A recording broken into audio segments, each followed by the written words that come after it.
Hello, hello, and welcome to the latest Forza Italian football podcast. As ever, I'm your host, Connor Clancy. I'm in great form this week for footballing reasons.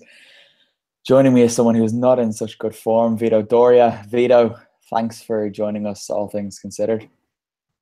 Yes, let's just say I'm not in the best mood on the basis of this weekend's results, but I think with a new look pod, I'm still looking forward to it. So, yeah, let's get straight into it. Yeah, we do have a big team this week. Someone else who's usually in good form but might not be this week because of a humiliating defeat down near the bottom of the Serie A table is Sonia Missio. Sonia, first time on the podcast in about 5 years. Welcome back. Thank you. I missed it dearly, but I still listen every week, so it's like I'm here with you. Okay. I don't know what to say to that, but I'm expecting you to put me in that position a few more times throughout tonight's recording. And someone else to join me in being happy tonight is Katerina Mira. Kat, welcome back. It's been far too long since we heard from you. Thank you, Connor. Thanks. I'm really happy to be back now. I'm sure you are. I'm excited about tonight. Yeah. After a couple of weeks of not being too happy, but I suppose, guys, let's start with Spal Juventus. It was scoreless in Ferrara against all odds. We've kind of looked ahead at the fixtures to come between now and the end of the season, and this is not somewhere that we saw Juve dropping points. But Vito, this is proof of what we have said in the last couple of weeks, that they're not invincible. Yeah, that's for sure. The Spal coach, Leonardo Semplici, provided a really great tactical setup. It was set up to nullify Juventus, and they did that successfully.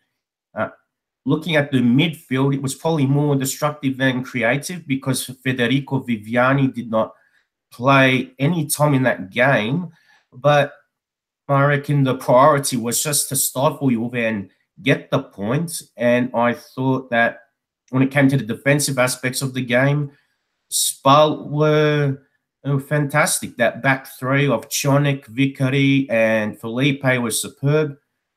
The goalkeeper, Alex Merritt, didn't have to make many saves, but he did what he needed to do when necessary. And one of the fullbacks, Filippo Costa, I thought he had a great game tracking back. Yeah, well, me and you spoke briefly after this, and the first question you asked me before you had seen the game was if Merritt had a good game, which you would have expected him to need to, but Spal were just so solid in front of him that he wasn't even called into action all that much, which I thought was astonishing. But Kat, the title race is very much back on, and Juve still have some tough games ahead of them. They've got Roma, Napoli, Inter, and I think they play Milan as well. So you've got to be looking at this and thinking that Juventus are going to drop a few more points before the end of the season. I hope so. But yeah, I don't know, now the title race is still open, so they need to play the last games. I think the last 3 games against Roma and then Inter as well. And then also Benevento and Crotone, that they need points. So not probably Benevento now, but Crotone, they need points. So the race is open. They need to be careful. And there is also the Champions League. We cannot forget that they're going to play against Real Madrid in 3 weeks. So it will be really tough for them. But Juventus has the mentality to do that. So also Napoli need to be careful and try to play every game as a final. Yeah, they do have to. But we will talk about Napoli in a little bit. Sonia, what do you make of the title race then? Juve are in a position where they do have to compete on multiple fronts, which no one else does have to do, but they are probably the one team that are able to do it. Will playing in the Champions League even affect them that much? We've seen them in Serie A before, playing their second string team and still just grinding out those results.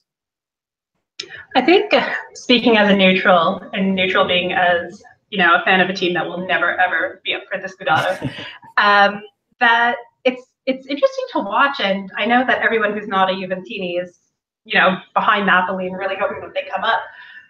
But unfortunately, I think that Juventus have shown that Champions League isn't the distraction that other Italian clubs make it out to be, or whether it's Champions League or whether it's Europa.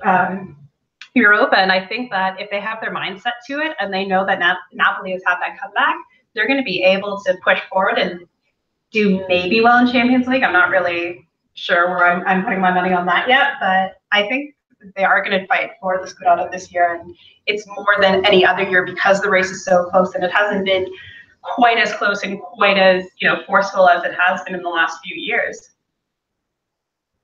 Sorry, I got distracted. CM Fox has come blazing into the comments, and his comments are always worth reading. So I'm going to throw this over to someone else so I can have a chance to see what he's saying. Vito, title race is back on. Juve, Real Madrid.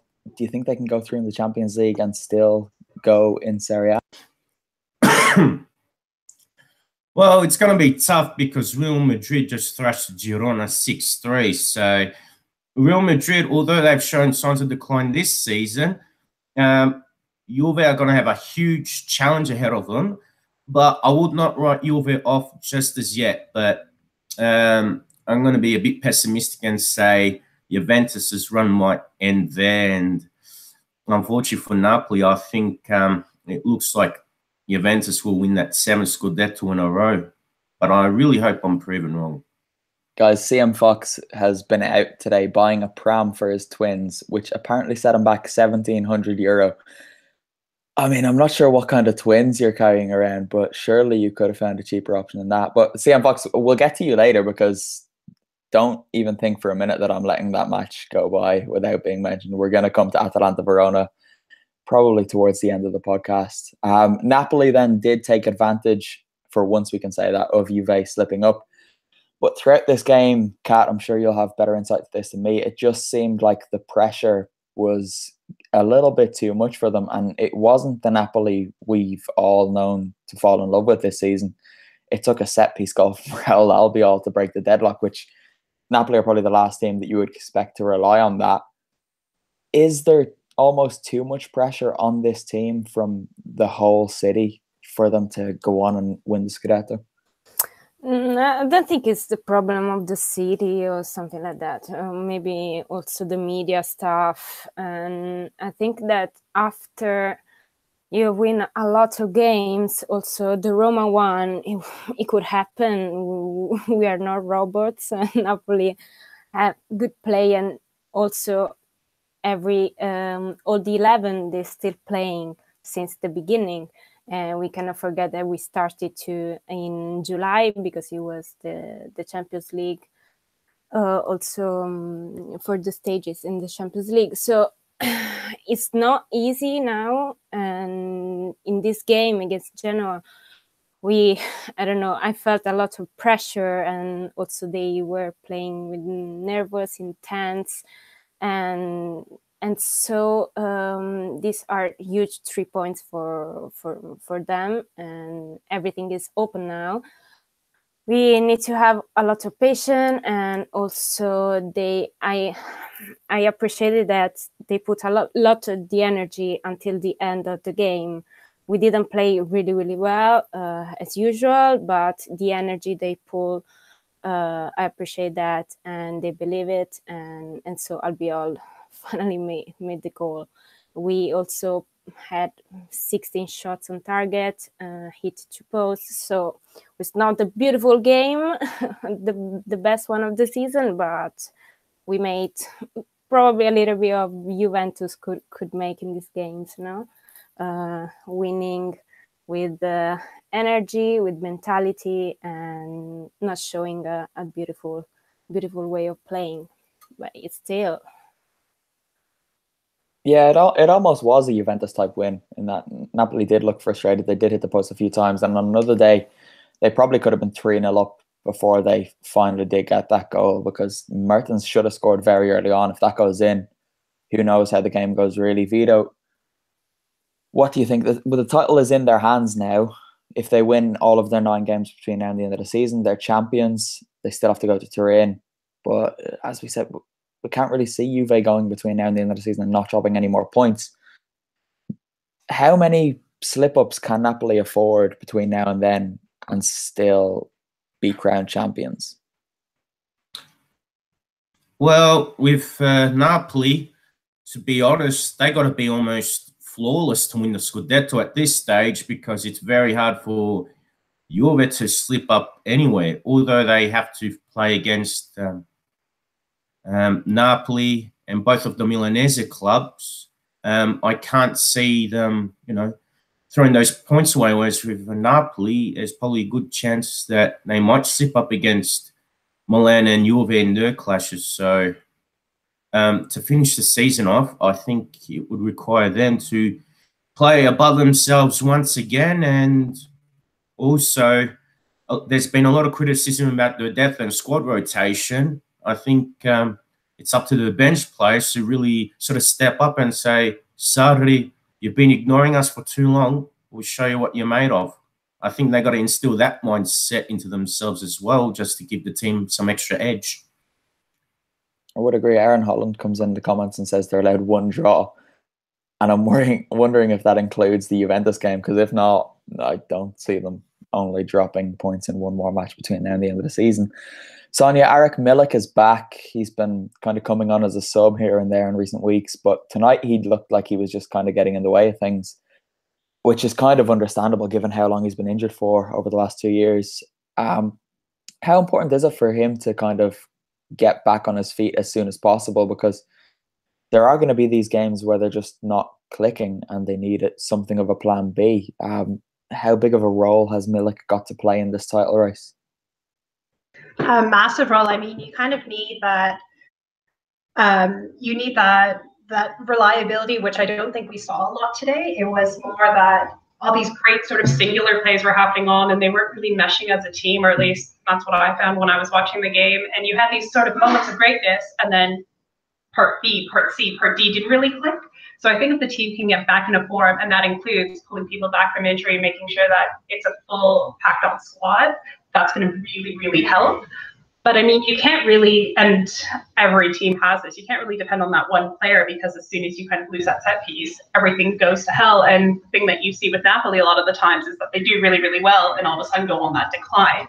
So I think putting the squad back together and making sure that all players are being used and utilized for the capacity is what's going to really get them through this last bit of the season. I'm intrigued about what happens with this Napoli team after the season, irrespective of whether they win the league or not, because from the outside, it seems like they're going to lose a lot of their players. Mertens has that really low release clause. Reina looks like he could be off. Kat, are you kind of worried about what happens next season? Yeah, a little bit, yeah. Not only Mertens, maybe Reina for sure is going to leave. And there were rumors about Insigne, but I don't think so. It depends. It depends also how Sarri, if he's staying or not. Because if he's probably gonna win the league, I don't know. I have the feeling he will left, and so it will depend also about the club, what they want to do, and it's important now only to focus on the season and then leave all the things to June and thinking about in the summer, and let's see what happens. Really don't know now. Yeah, it's hard to tell. Looking forward to it. CM Fox, yes, Lazio did end one each, but Kat, I will stick with you because it's kind of good to get a Napoli fan's perspective on this, because we've been kind of trying to put ourselves in those shoes for so much of this season. We kind of agreed on here that it was a good thing, or not a bad idea for them to write off the other competitions so they could focus on the Scudetto. Were you happy for them to do that, or did you always kind of think that they might live to regret it? We will see if we're gonna regret it in May, yeah. But no, I was not really happy about the attitude, especially for the Coppa Italia. Because I can see that maybe in the Europa League and the Champions League, last year, for example, we made a great Champions League race and then pick up the Real Madrid, and we know, everybody knows how it's ended. But for the Europa League as well, it could be a great challenge for us. But the thing is that we didn't have the right players, probably a second team to line up, or it's Sarri as well. It's a little bit focused on that 11, and with this 11, he would like to build one team, a great team, and that could race for a title, only one. we didn't have the players of Juventus. And probably I was not happy because it's an opportunity. We've seen, for example, Manchester United last year made great in coming back and win the Europa League, or the Sevilla in the past years as well. And it could be a great opportunity. And so I was not really happy, especially on the first leg against Lipsia. But that's it. It's a choice that a manager probably will do. I didn't understand the first leg, and then on the second leg with Lipsia, you will line up all the 11, and I didn't really understand that. So I hoped that probably he would go for the Europa League again, but he was too late probably. And I was, a little bit strange about the Coppa Italia, because it's something that for Italians it's important. We have seen also Napoli in the past years won the Coppa for twice, and it could be a great opportunity. But let's see May how it happens, and we will see if Sarri is right or wrong. Yeah, I suppose we do decide kind of have to sit and wait for now. But getting knocked out of Europe was one thing. They kind of just wrote that off. But I suppose anyone could get knocked out to a brilliant Italian side in the Coppa Italia, like Napoli did against Atalanta. We're going to move on now to Sampdoria 0, Inter 5. Vito, you might want to take a couple of deep breaths here before we get on to Samp. But Sonia, Inter are actually able to score goals when they try to. I wasn't too sure they were. What did you make of this game? It was a fun game. Again, as a neutral who doesn't have any stake in it, it's a lot of fun to watch. And it's fun to watch a team come together and, sorry Vito, but kind of demolish or run over another team, because they're being able to play so well and with so much flair and just being able to get out there.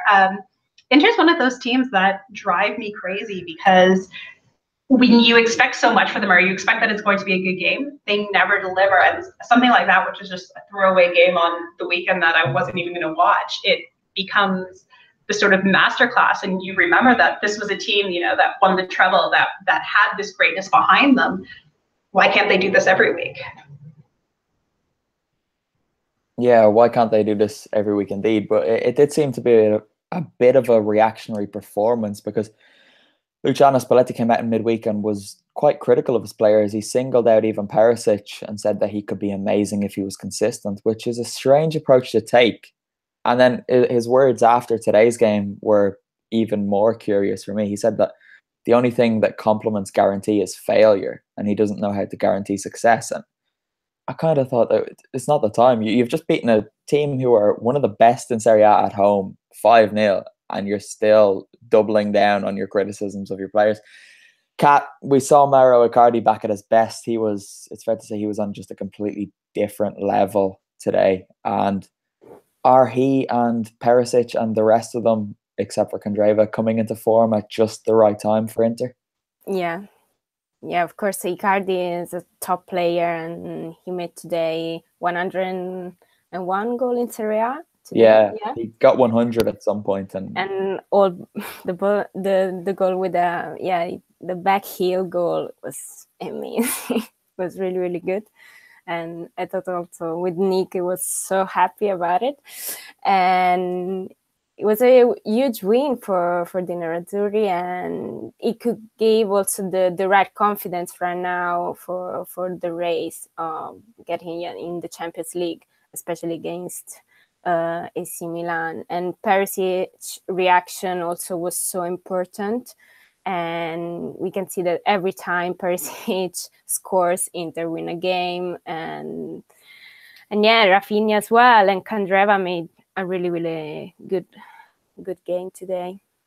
Yeah, we've been quite harsh on Candreva, and it's been easy to be critical of him this season, given that he hasn't scored a goal in over a year now. But he does deserve credit for today, because I thought he was quite good, and he had that chance to score late on, and he made an absolute mess of it, which I still got a bit of a laugh out of. Vito, Don't go off on one just yet because we will get to Samp, but we want to stick with Inter for now. You'll get your 10, 15 minutes on Samp in a second and we can all go have a cup of tea. But Rafinha was brilliant in midfield. He completely dominated it. Is he the creative player that Inter need? Me and you tend to agree all season that they need that number 10, but can Rafinha do that from a load of different positions, or do they still need to lock down that traditional trequartista? Inter, I still believe, need the traditional trequartista, but based on what we saw against Samp, that he actually had a good game. It was helpful that what he had in front of him, there wasn't much opposition there. He had a lot of space to work with, and Inter were dangerous on the counter. But I think the midfield setup was right, and Spalletti's choice in personnel of Gagliardini as a holding midfielder, Brozovic being that workhorse midfielder, I think that worked a lot in Rafinha's favour. So it was easier for him to also, make those passes to Candreva, Perisic, and Icardi. Yeah, well, look, as things stand, it's Juve, Napoli top 2, Roma third on 59 points, Inter fourth on 54. And they do have a game in hand on Lazio, who are still behind them. Or Inter on 55, sorry, Lazio are in fifth on 54. Sonia, are Inter now favourites to get that final Champions League spot ahead of the Biancocelesti? I think so.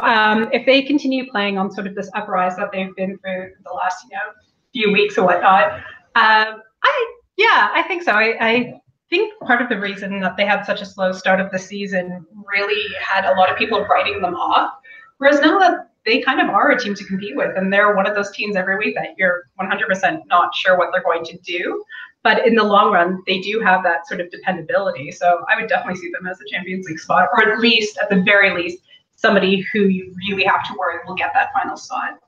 I'll stick with you. What do you think of Spalletti's motivational tactics? Then I kind of referred to them earlier on. He's a bit overly critical, isn't he?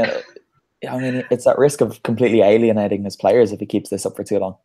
It's tough love. I don't know. He kind of reminds me of my own father, where kind of put the fear in God and take this Machiavellian approach to your team. I don't know. I don't mind it. That's probably not healthy in any sort of way, but you kind of start resting on your laurels if you're not getting that push. And if you have a coach that says, a win is good enough, it's not enough. You need the next win and you need to focus, and you can celebrate for 2 minutes, but then you have to move on to the next one. So I don't actually mind the tough love that much. All right. Fair enough. Vito, it's your time.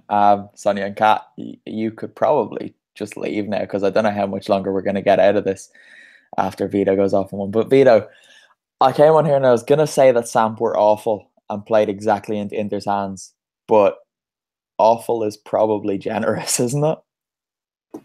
Absolutely.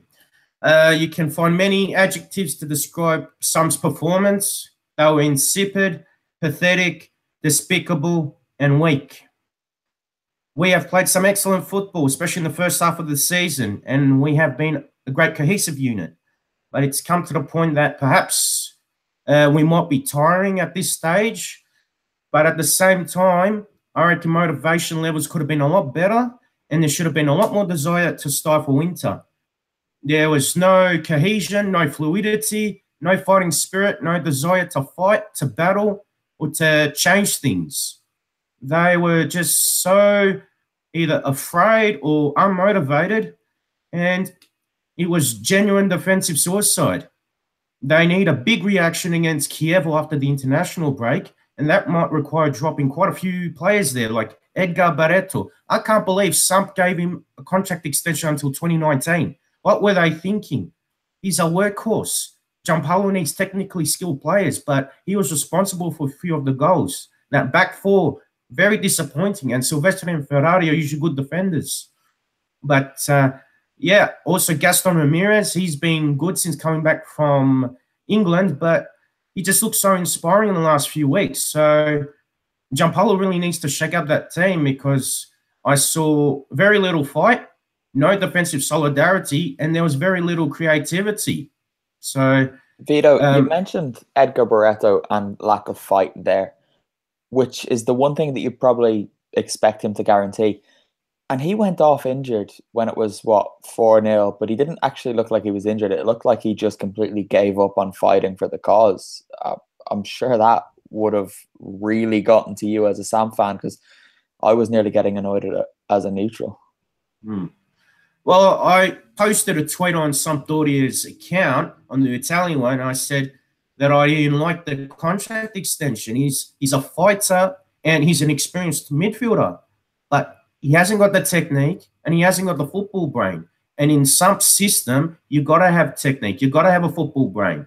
But also there needs to be the fight too. It's like you got to be the complete package essentially. And Barreto, I don't think he deserves to play ahead of Carolinetti, who was suspended.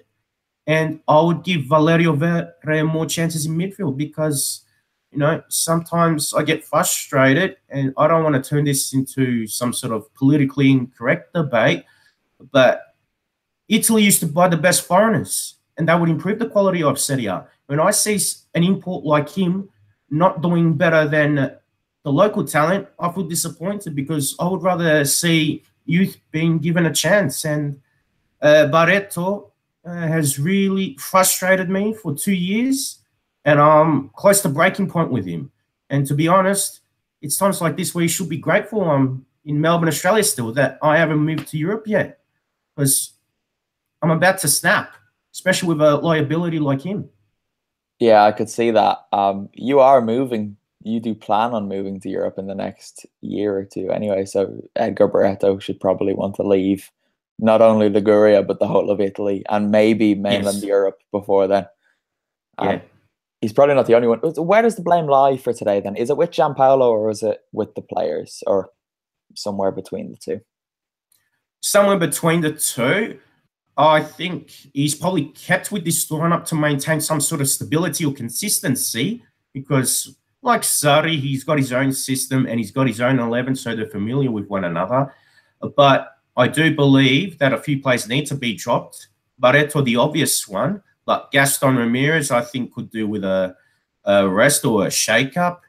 And also the fullbacks have been disappointing. Doesn't matter if it's Berezinski or Salah at right-back, they've been disappointing. The contract situation with Ivan Strunic has been disappointing because he was doing well and Nicola Murro has struggled more often than not. So we'll just have to see how the season pans out. But I think for the 2018-2019 season, some have to identify some new fullbacks and find, obviously, ones that are of a much better quality and can stay for a few years because the fullback positions are our real weakness. Yeah, well, to be fair to Samp, they have done quite well in recruiting young players in the last couple of years, and we've seen that mainly in attacking positions, but who knows, they might pull out some gems this summer and push on again next season. But they are still 8th. Well, I say 8th. They dropped down to 8th. We'll get to that. They're still on 44 points with a serious shout of competing for the Europa League. And they do play Chievo next. So that's 3 points in the bag, really. Milan obviously beat Chievo this weekend. And they're back to winning ways after their Europa League elimination. And they're pretty much unstoppable in Serie A at the moment. Sonia, Andre Silva was written off as a flop by some people, ridiculously. But him and Cutrone look like they're a pretty decent strike partnership. Can you see these two playing together from the start regularly, or are they kind of a duo that can only be compatible if Milan are desperately seeking a goal? I think right now it's the desperately seeking a goal, but I would hope that they're able to play from the beginning. They're fun to watch. They really feed well off of each other. And I really, really hate to do this, but I'm gonna say it anyway. They remind me of a Di Natale Sanchez duo. And this is your fault. All right, Sonia. All right. Hear me out. Where you have sort of the leader that takes it on, but then you have that creative piece that brings it all together. And that's the reason why they remind me of the duo. But yeah, I really hope that they just work together and they train well together. And I was actually reading something, and I can't remember where it was from, but about their training and how much fun that they have been having together. So I think if they keep kind of that mentality up, that they'll be able to kind of put a little bit more creativity up in the front, which is something that I personally like to see. So I'm really, really rooting for them. Nikola Kalinic was dropped. It's about 3 years too late that he was kicked out of a Serie A squad. Vito, Gattuso referred to something about him not training hard enough in the week, which I thought was curious because he said that if you don't train hard enough in the week, you'll be left at home at the weekends. But Gattuso, you did bring him on in the Europa League on Thursday. So there must have been, one training day at most where he didn't perform. Maybe a little bit harsh, but it's high time he's been given the boot. Or am I being a little bit harsh on poor Nikola? No, you're telling the truth. He should have been dropped ages ago. Out of all the transfers, he was probably the worst one out of the lot.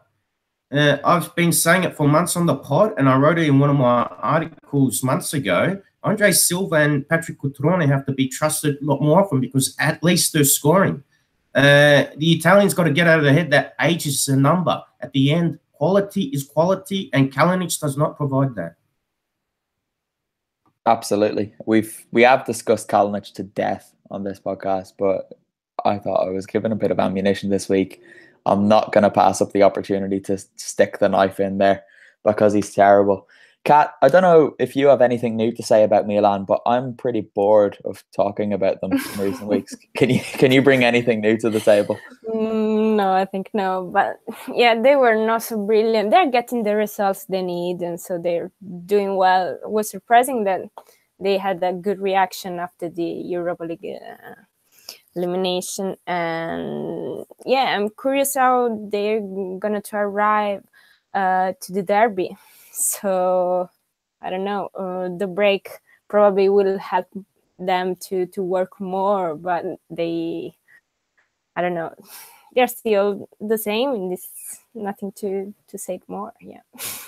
I'm looking at you guys in front of me, and I'm trying to work out who's the most likely to say something mean and critical. So Vito Doria, I'm coming to you.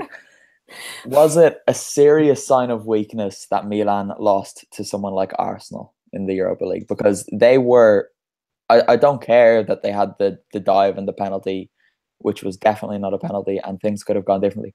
Over 2 legs, they were beaten 5-1 by Arsenal, who are a joke of a club when it comes to big matches.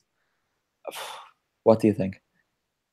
Well, I was speaking to a former podcast contributor, Rajath Kumar, who is a Milan supporter, and he was angered at a tweet that they posted up on the Twitter page. So the AC Milan Italian Twitter page, not the Italian, the English one, said, "We go out of Europe with their heads held up high."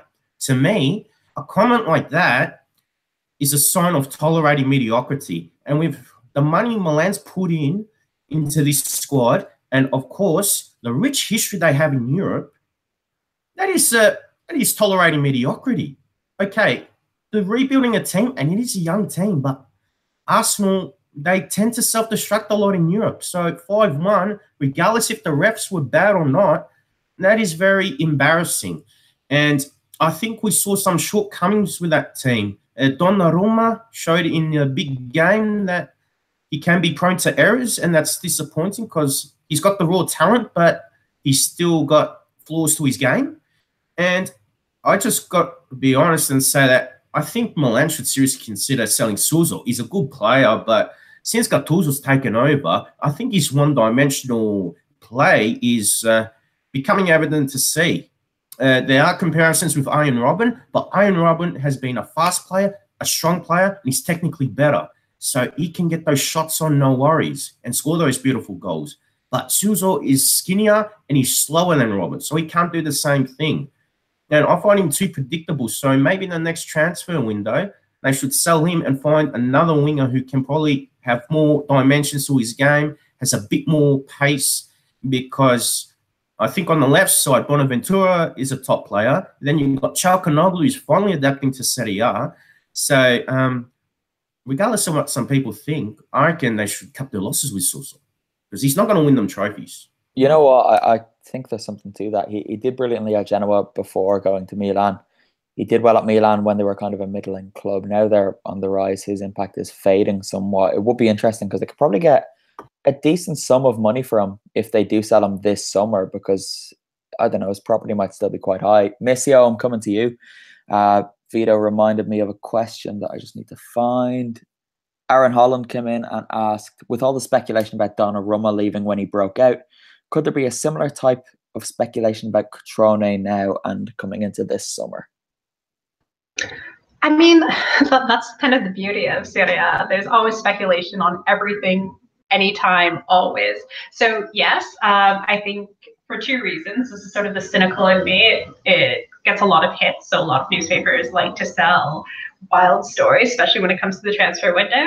And it also kind of puts the club in place to say that they have to make a decision, and it forces their hand to sort of think about their own future, which is usually a good thing because it's planning of where they want to be and how certain players fit into their formation and fit into sort of their master plan of the season. So I think the rumors are good. I don't know if there's any truth to them, but I do think that those rumors will really force hands. Sorry, Vito, there's a campaign building in the comments for you to become president of Lega Serie A. I would give you my vote. Promise. I'm completely distracted. CM Fox thinks you'd be better as Sam president. I'm sure you'd be happy with that to get that absolute madman out of your club. Oh, look, I think the people in the comments, look, they both look enticing. I just got to talk to my old man if he can sort out, the citizenship papers and also my Italian passport. Otherwise, I'm sure someone in the old country can get through all the bureaucratic mumbo jumbo and make sure I'm there as soon as possible. But on a more serious note, more probable note, the only reason I'm not in Italy as yet is that I've got a good friend getting married and my sister getting married next year. So I think that's why the Italian people, especially those involved in Italian football, should be glad I'm in Australia for one more year. Well, you'll be joining me and a lot of the Serie A team out in Italy when you do. That's what I'm hoping for. Should be fun. Guys, this is the moment we've all been waiting for. It's not just me. Let's be honest. We've all been waiting for it. Verona 0, Atalanta 5. We're talking about them this week. You better believe it. It genuinely could have been more. It should have been about 7. Papu should have had a hat-trick. And Sonia, Atalanta are going back to the Europa League. I promise I will speak very highly of them, but can I just read out a comment that I received while we're on Verona? I just would like to say that Chievo should quit Serie A after they were cheated. I will leave it up to you who that comment has come through, but I was instructed to read that out on the pod. That comment or something similar was posted in the live chat that's going up beside this. So I think everyone knows who it was. He's hiding behind the FIF account at the moment, but anyone that's listened to this podcast before knows he's responsible for that absolute corrupt comment. But we're talking about Atalanta, Sonia. Sorry. Yes, that was the question. I was distracted. All right, Kat, Atalanta. How much do you love this club? Yeah, it's my favorite of all time. No, I've always said it is been one of my favorite this season, and especially for the mentality. And I'm happy of Papu if on the net again, and shame for the last post. Oh God, it was amazing. And yeah, they're doing great. Verona had done nothing, so I don't know, great work. And they're surprising, growing and doing better and better in every game. I was a little bit hungry after the Juventus Atalanta when they didn't play really, really great. But well, they're gonna fight for the Europa League spot. And that's a thing now. They need to believe it because I'm sure they can do it. Yeah, someone said this to me on Twitter and it's completely true. And it's been true since they were demolished by Inter. Probably this time last year, it was last March, and they just kept going. They bounced back from the defeat and kept going. They got knocked out of the Coppa Italia. They got knocked out of the Europa League in pretty heartbreaking circumstances, but they've just kept going. They've brushed it aside. And now, Vito, I'm not sure if you agree, but looking at the table, they're in 7th place. Is it fair to say that you'd probably make them favourites now over Samp and Fiorentina to get 7th place come the end of the season? The momentum is certainly with Atalanta at the moment.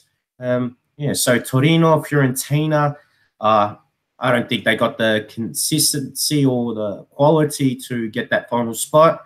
Samp, as I've just addressed, are in crisis.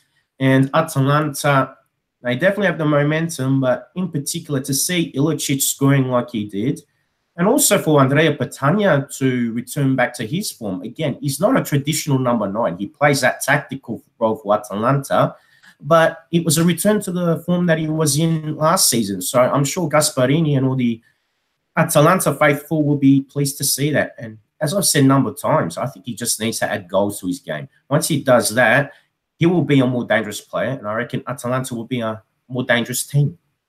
Yeah, Petagna is a weird one because he doesn't really strike you as a striker or centre forward. He's almost like a defender who's just put into that position to bring the best out of Papu and Ilicic, and he does that role so well. Sonia, I'm going to list Atalanta's fixtures now. In this order, they play Udinese, Samp, Spal, Inter, Benevento, Torino, Genoa, Lazio, Milan, and Cagliari.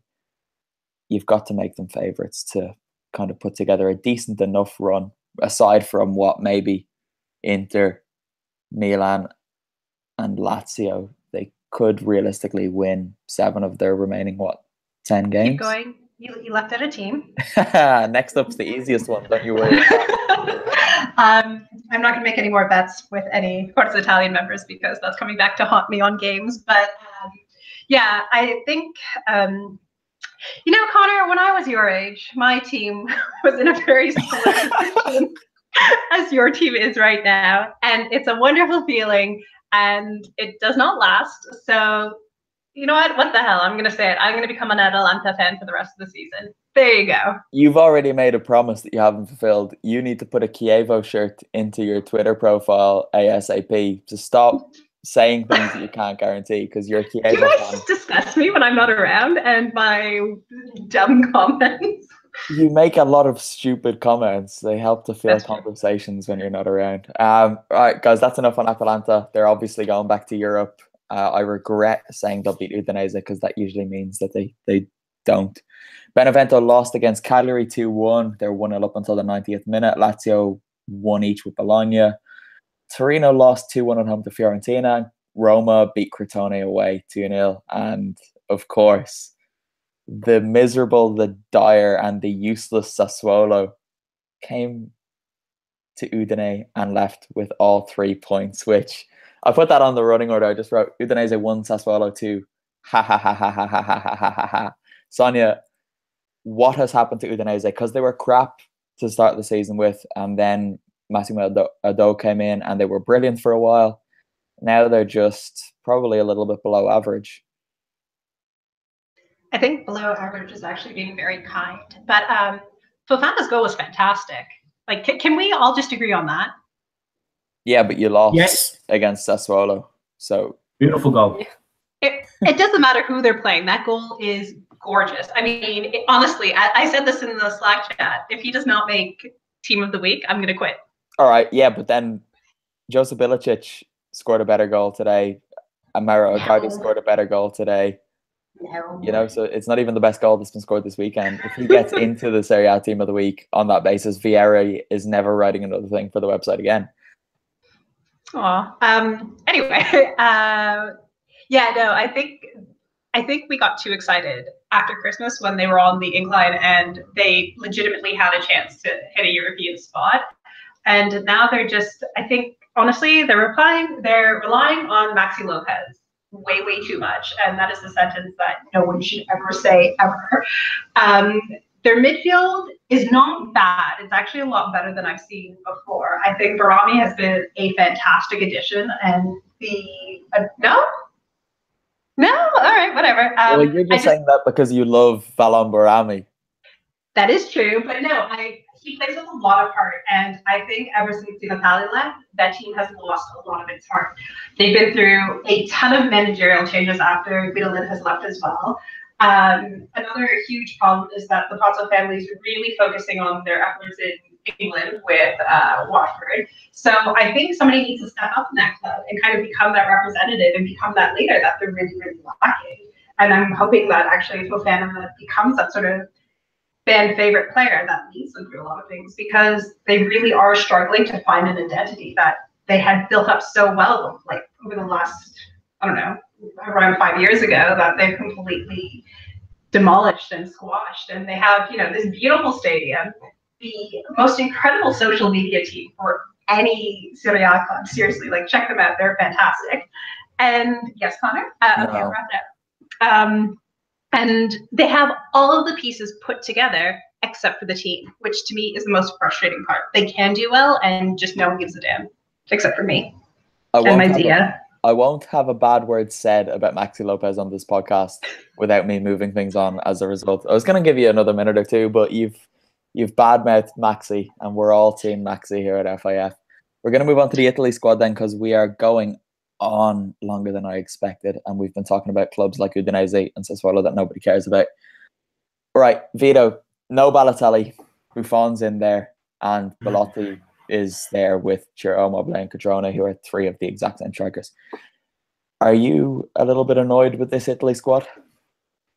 Yeah, I am, because I think the Azzurri squad needs a full revolution, and by selecting Buffon, to me, it's a maintenance of the status quo, and it's like you're picking him for the sake of a farewell tour. If you needed a testimonial, they should have waited for the Netherlands friendly in June, because at least that's at the Juventus stadium.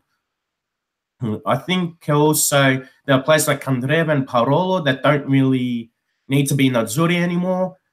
Matteo Darmian is not in form or barely getting game time at Man United, so I don't see the point in his selection. But other than that, I am happy with Cutrone being the team, because he's in form and he deserves to be there. Lorenzo Pellegrini, Federico Chiesa, and Brian Cristante, I'm happy with him too. Not just to keep you happy, but I genuinely believe those four players I mentioned, they're the future of Italian football. They're the future of the Azzurri. They can provide Italy with a good 8 to 10 years of a core to build on. So those four, I'm glad to see them there. There are a few others that just aren't in the best form, or they're not playing enough, like Rugani, Belotti, Spinazzola, but there is an upside with those guys. And even with Donnarumma, not in the best form, but they're part of the long-term future of Italy, so happy with them. And one more thing before I pass it on to someone else, probably with Chiellini. He's a leader, a great defender, brings toughness and experience, but his body breaks. So I think he'd be a good mentor for this team. But again, he's not a guy that Italy should be depending on. He should be more of an advisor on the field or in the locker room, but that's it. I just hope that regardless if Di Biagio gets the job full-time or not, that there's a dependence on him. Excuse me. Well, speaking personally, let's hope Di Biagio doesn't get the job full-time and they can get someone else, because he didn't even do that great of a job with the underage team. Kat, you're the only full Italian on this podcast. Yeah. What are you actually looking to see from these friendlies? Because they're not going to the World Cup, so what's the aim? I totally agree with Vito, because also calling Buffon is totally no sense, in my opinion, now. And I think Di Biagio is doing with a sort of continuity but it's not the right time to do it. You are going to play 2 friendly matches, and you could have also the opportunity to get an experiment with other players, with young players. You're not fighting for anything, so why not do it now? That's the thing. So I totally agree with Vito on that, and we'll see. Also, we'll see in these 2 matches. Yeah, I'll probably go at the Wembley Stadium to see England, Italy, and we'll see how they're gonna play. It's important for the ranking, but I mean, it's the time to give a refresh of Italy in itself. Yeah, it's definitely the perfect opportunity to kind of just clear things out and start from scratch. Vito, I'm glad you mentioned Marco Parolo, because I put on the running order that Parolo needs to just go away, which I think kind of sums up my thoughts quite nicely, because I don't really see what his point of existence is, really. Right, we're actually going to be opening a shop on ForzaItalianFootball.com in the next, probably tomorrow. So do keep an eye on that. We've got some beautiful stuff, phone cases, t-shirts, hoodies, hats, whatever you want. You can buy it with some beautiful footballers on it. But other than that, guys, we've come to the end. Sonia, thank you for coming on and not talking about Sebastian Giovinco. Tell people where they can find your annoying MLS rants on social media. Yeah, I noticed you skipped the Italian national team question when it came to me, but that's fine. Yeah, no, you can find me on social media on Twitter at Sonia Missio, where I do talk a lot about Udinese and TFC, so I apologize for that in advance. Yeah, I would recommend not following Sonia, to be honest. Kat, where can people find you on Twitter? You can find me on Twitter as Caterina Mirra or on Facebook as well. Perfect. Vito Doria, do the same thing, please. Okay, yep. Check my fan page at Vito Doria, and then Instagram and Twitter at Vito C. Doria. I'm at Conjay Clancy on Twitter and Instagram and Facebook by finding my name. CM Fox wants to know if we'll be selling antidepressants in the store. No, because we're all happy over this side. CM Fox, you shouldn't support Hellas Verona. They will do terrible things to you. All right, guys, that is it for this week. We'll be back. I don't know if we'll be back next week, but do keep an eye on the website because there will be things happening. We'll have people at the games, both of the international games. And yeah, we can do reports and news and features and everything you need to keep up with Italian football, even when Serie A is taking a bit of a break. So until next time, it's ciao for now.